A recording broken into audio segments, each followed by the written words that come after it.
Chapter 1 Zeus' Son. Mexico City, 1985. Jack, the rain god, noticed dry and undernourished plants struggling to live in the weak soil of the earth.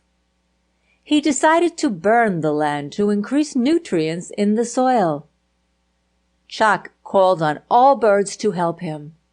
He asked them to save all plant seeds, especially seeds of the corn that was so helpful to men. The fire started, and all birds did their work picking up the closest seeds they found. One particularly colorful bird with brown eyes searched desperately for cornfields, but the smoke was thick, and it was almost impossible to see. At last, the colorful bird found the corn. Without regard for the fire and his own safety, he swooped in to save the seeds. Unfortunately, the bird was disfigured by the fire and lost his beauty. His eyes were turned to red. Jack wanted to reward this hero of a bird, so the rest of the birds were told that from this time on, the hero would not need to nest or care for his young. Other birds would be foster parents. This red-eyed bird was called Zeus. Mayan legend.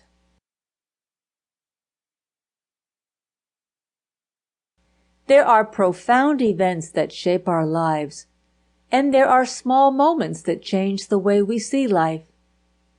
I was about to experience one of those moments, and it would bring me to see how events decades before had shaped my family.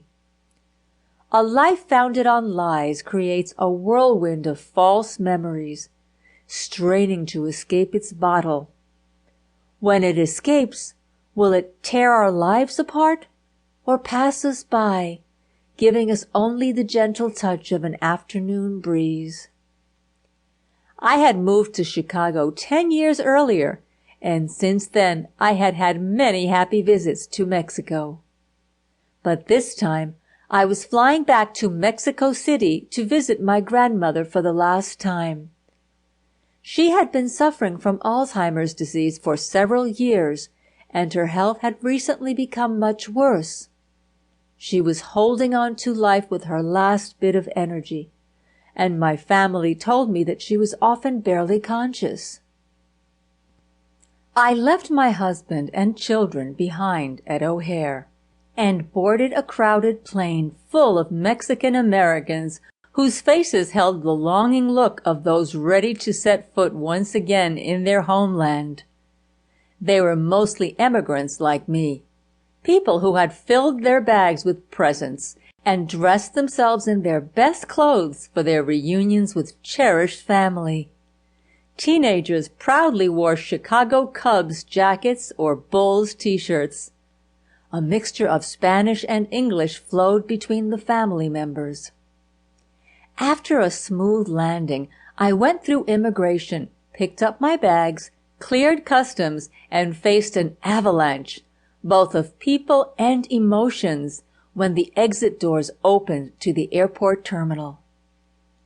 Outside the doors of the customs area was a raucous crowd of hundreds waiting for loved ones. I saw watery eyes of people holding large bouquets of flowers and a hand-painted banner welcoming someone named Javier. Children tried to sneak past the security guards, who caught them and sent them back to their clustered groups of relatives and friends. A wave of shouts rose every time the doors opened to reveal another passenger.